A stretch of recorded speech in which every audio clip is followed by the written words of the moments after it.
I'm talking the county sheriff's office, the state police, even the FBI, all trying to figure out where this baby could be and what exactly happened between the night that Rebecca left in that car and the day 3 weeks later that she was found in the forest. And at first, law enforcement wouldn't publicly say how Rebecca died or even what the scene looked like. They also wouldn't confirm whether the baby had been delivered by Rebecca naturally while Rebecca was alive or maybe after she had died. Everything was just labeled as a suspicious death. But then, later, it was labeled as a homicide. Then you go to Tuesday, November 25th.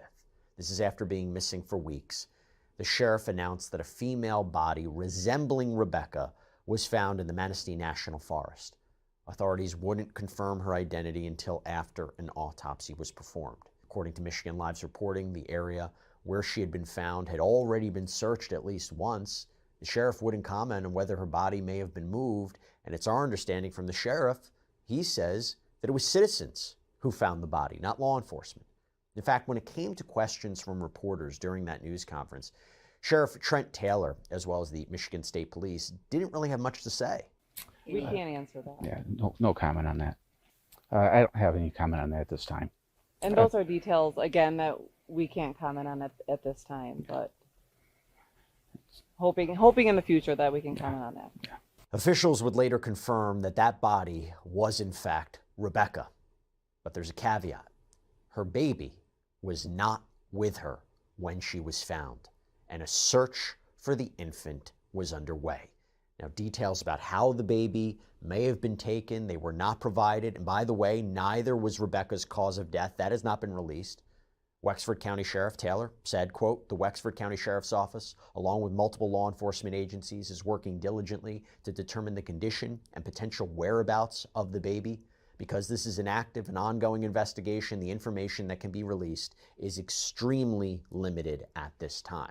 Now, for people watching from the outside, it kind of felt like these updates were coming in at a snail's pace, honestly. Just little bits here and there. I mean, a body had been found, but no baby?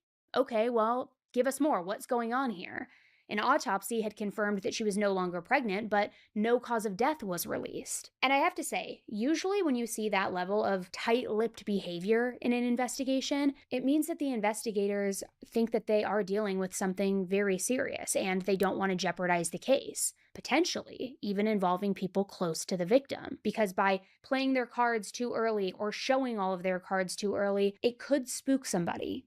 It could tip somebody off, and essentially, it could blow their case. But then, the police released the biggest update since Rebecca's body had been found earlier that day. And I say earlier that day, and that it's the biggest update since then, because even though it was a close period of time, she had been missing for weeks at that point. And the public was following along, true crime community was following along, so it did feel like for weeks, information was dragging, and then all of a sudden, everything just started happening at like rapid speed. And this update was that the police were making arrests. And these arrests, they changed everything. On November 25th, as people were still reeling from the discovery of Rebecca's body, the very first arrests were made. Because on the same day as Rebecca's body was found, police arrested Rebecca's fiance, Richard Lee Fahler. However, the charges against him, they weren't for homicide, but rather for 2 counts of delivering methamphetamine. Now, both counts were very serious felonies, and